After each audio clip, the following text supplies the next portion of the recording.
I'm MisterSaintAmant, and I hereby knight you. Now let's go draw some knights. What do you say?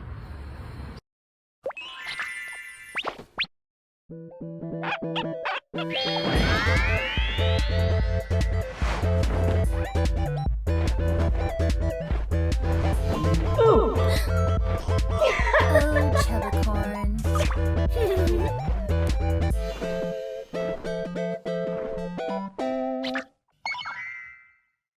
Alright, so we'll begin with a standing pose to show you the proportions that I'll be dealing with.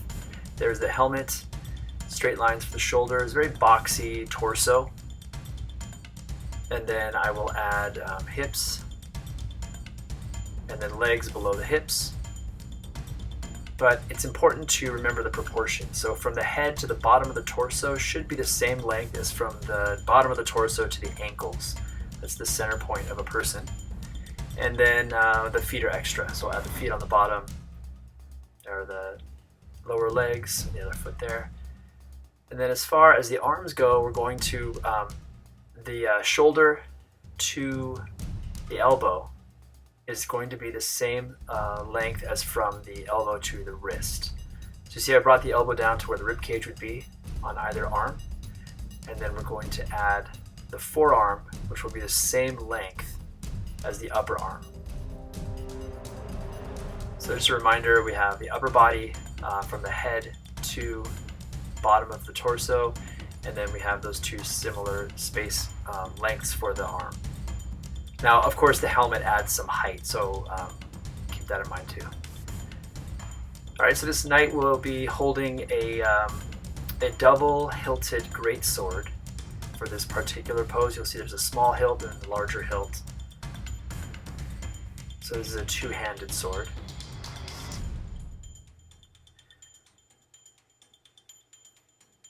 And then once we have that in place, I'll add the visor, the space for where he sees and can breathe. And then some chainmail over his tabard.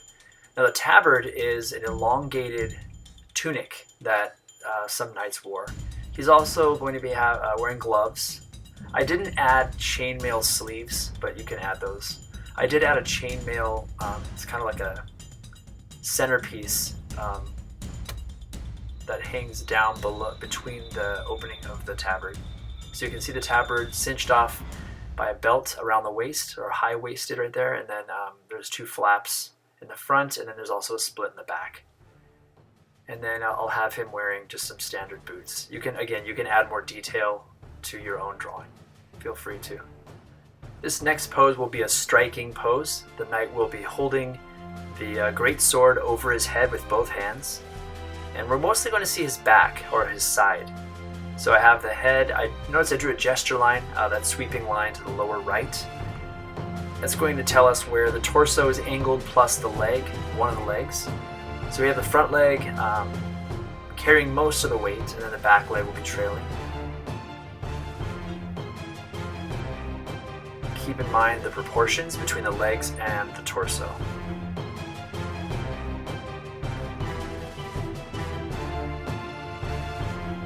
And now for the arms, they're going to be going above the head. And just make sure that the length of your upper arm, if you swing it around to the bottom of the rib cage, then make sure that it's the proper length. Now the forearm is foreshortened, so we're not going to see the entire length of that arm. It's going over behind the helmet on the other side.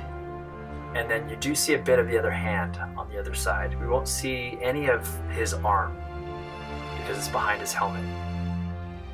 There's the chainmail hanging out the back. And then we'll draw the tabard. And I probably could have made the split in the tabard more significant. This is like a mid-length. There are actually longer tabards, depends on the knight.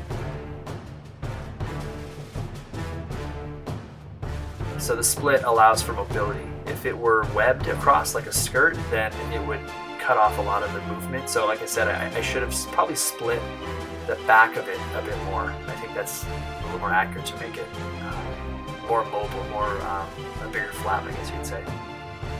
Alright, here is the great sword, the double hilt, and then I'm going to draw the blade and the handle. all aligned. And notice I drew through the fists just to make sure that it lines up. You don't want to draw and then disconnect and then continue your drawing because it'll look disjointed. And then a couple more details and we're pretty much good to go. Of course the blade needs to be filled out a little bit. I should probably say some facts about knights. Even though I'm not drawing any in this particular demonstration, women could actually be knights too. One of the ways that it can happen is if a knight owned land, and if that knight died, and if he only had a daughter and a wife, then they would take up, I guess they had the option or the obligation to take up his duty, because a knight was given land in return for service. So the knight had, nice, maybe a castle or a fort or a nice house with some land, but he had to expect to be called into battle whenever the king needed him. And so he was, indebted to the king for his lifestyle and his land.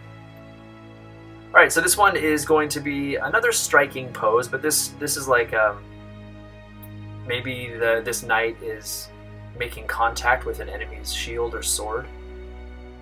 So you only see the strike going about halfway. It's not a full follow through.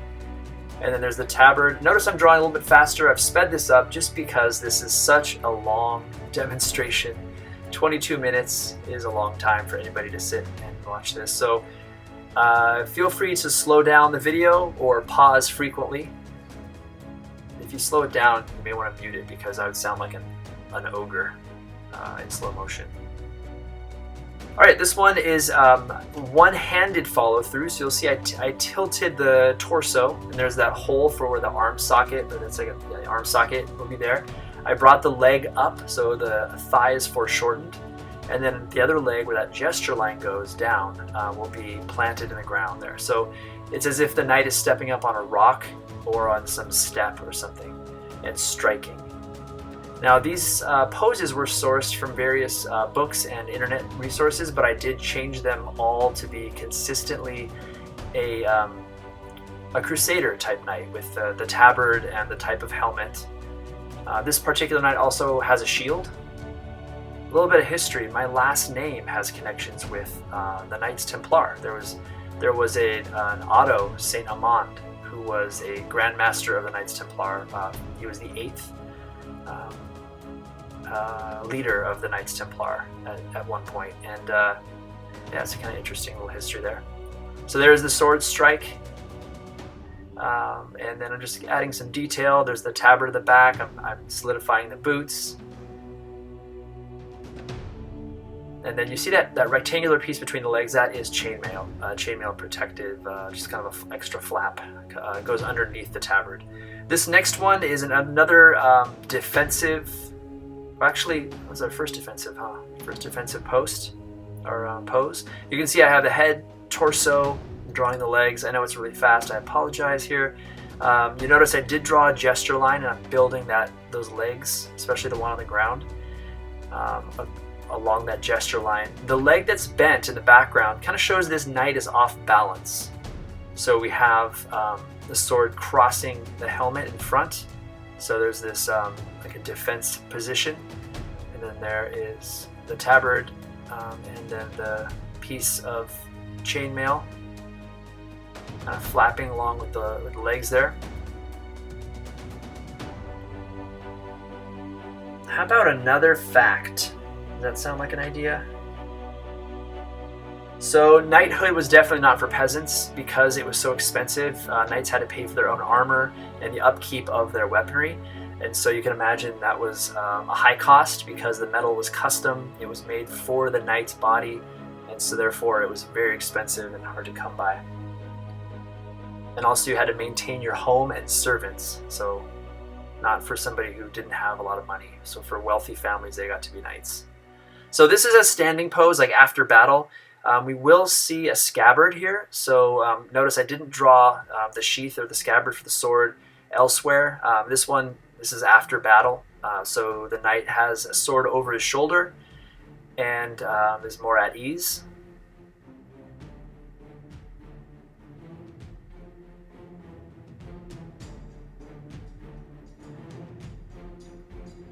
And then the steps to become a knight. Here's another knight fact that's interesting. A boy had to serve for 7 years as a page, who was like a servant to a knight, and then another 7 years as a squire, who was like a knight in training, before they could qualify to be knighted. Right, so that was their 14 years of service as a boy. Of course, they would have to, if they had a father or an older brother who was a knight, it would help because the family would be one with money and prestige. All right, this one is a knight stepping into battle. It's not a high action scene, but I like this pose, so I just added this one. We have the hand coming back towards us and the sword, and then the knight is advancing. So this one, not really a charge, but just a stepping forward. And this knight does have a shield, so the shield will be held in front. There we have the tabard over the leg.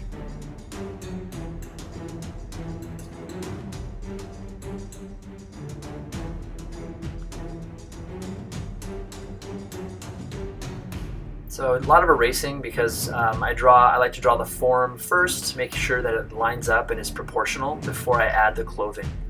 So that goes for really anything, any life drawing with clothes or costume. There's a sword, and we're done. And then this is a pretty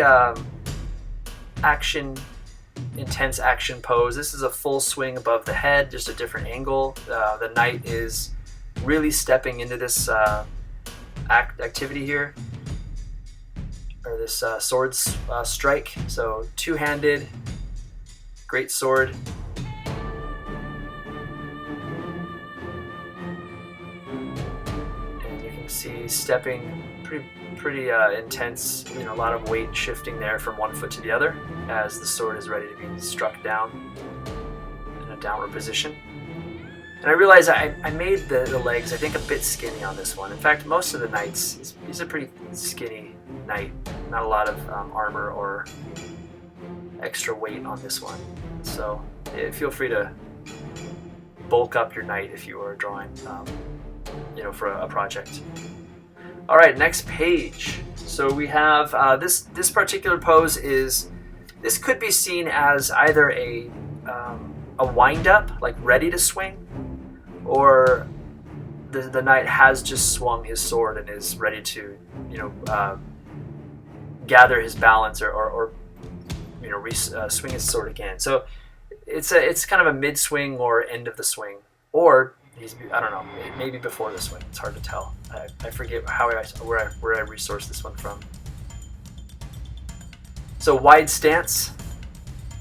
Transfer of weight has gone to the back foot, the one on the left. There's the tabard over the legs. And then you see that arm crossing his body, and that will be holding the sword. Two-handed. It's going to be another two-handed sword pose. There's the shoulder on the far side. And then just cleaning up some of it. There you go. And then this next one is a defensive pose. So the knight is blocking probably a downward strike. And while I'm drawing that, here's another fact. This is one of my favorites. So medieval towers were built to where the spiral staircases were designed to where somebody coming up the staircase would have to use their left hand or have to lead with their left. The person defending the tower, coming down the staircase, was able to use their right hand. Now, since most people are right-handed, it was a huge advantage for the defender and a very tough spot for the attacker. So attacking, number one, you're going upstairs, which is hard to do, and you're attacking with your weak hand, your left hand, around a tight corner where the defender was able to use his strong arm, his right arm. So spiral staircases were clockwise going up. So really interesting use of architecture to aid in battle. Okay, here we have a one-handed downward strike. This knight will be holding a shield. So there we have the gesture line is pretty short. I just kept it to the torso.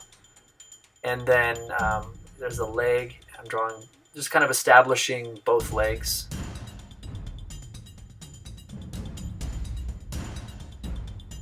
So the first leg comes back.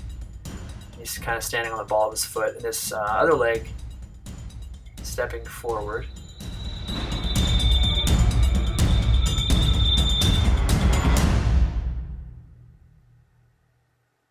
I'm trying to figure out proportions as I go, so that's why I'm just kind of pausing along. I'm looking at this source and trying to figure out what I could do to adapt it to this particular knight. So I do use a lot of poses from the internet. I like to use Pinterest. I use a variety of books. Anywhere I can find a pose, and if I like that pose, I will just take a really simplified version of it. I'll try to distill it down to just its essence, and then build it back up to the character that I want to be in that pose. So on most of my social networks, when I have a character that I'm drawing, especially a humanoid character, most likely I've found the pose somewhere from a model, online somewhere, or from a book, and then I just adapt it to my character. It's done a lot by most artists. So there's so many resources out there that are totally free, and if you can just boil them down to their essential parts, you can build them back up to any character of your own.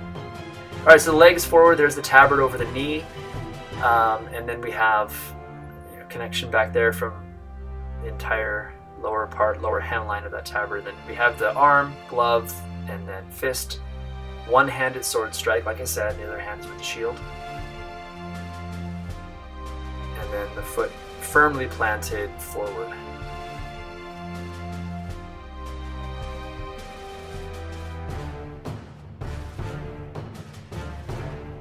Alright, so this pose is going to be definitely a wind-up. This is a one-handed sword pose, and the knight is facing us like we're the enemy, and he is going to do like a side strike. It kind of reminds me of a baseball swing, but it's one-handed. So you can imagine, you'll see what I mean. The arm crosses the body. First we'll draw this torso. Now keep in mind, when a character is looking behind them, or a person, their chin cannot cross their shoulder. So look closely how I did that helmet. It's very close to the shoulder, but I made sure to not have that bottom, where the visor, the little bottom part of the visor, it does not cross past the shoulder. Try turning your head past your shoulder. You can't do it unless you really twist your shoulder forward. But that's usually the extent of motion for our neck. So keep that in mind when drawing a character looking over their shoulder, like this one is. So the leg is back right here, and other leg is coming forward to balance this guy out. Another wide stance.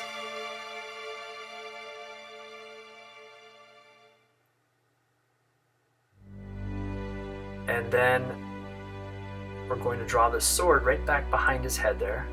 So I'll go ahead and take the ruler out and draw that line all the way through. And so now we see there is the hilt and the pommel and the blade.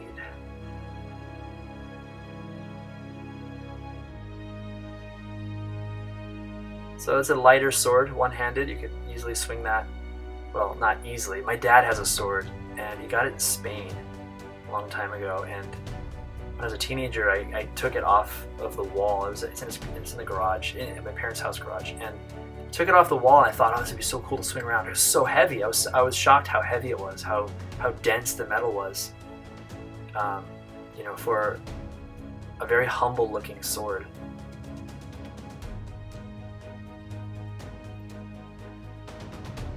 Alright, and that pretty much concludes this pose, just cleaning up some of those lines for the tabard there to make the cloth cover most of the details, structural details there.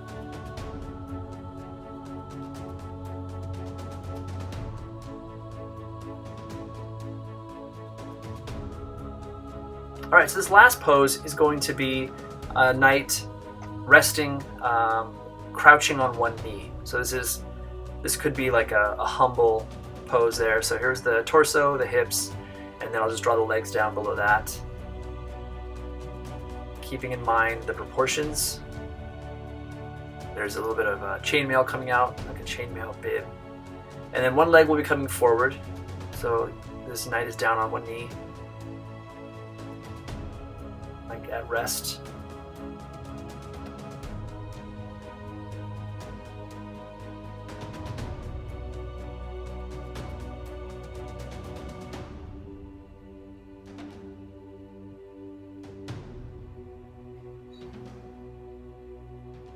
And the hand is on the knee, and the other hand will be coming towards us, so there's going to be some foreshortening, and it'll be resting on a sword. So the sword is stuck in the ground, and the hand will be rested on the palm of the back end of the sword.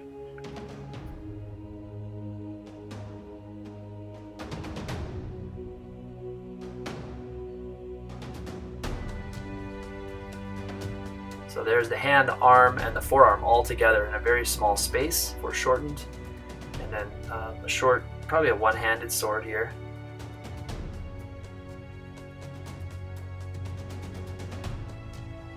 There's the hilt. I'm going to use my ruler to just straighten out the blade. And we are pretty much done. Stay tuned for how I did the title of the Knights Who Say Knee. It's just a speed paint.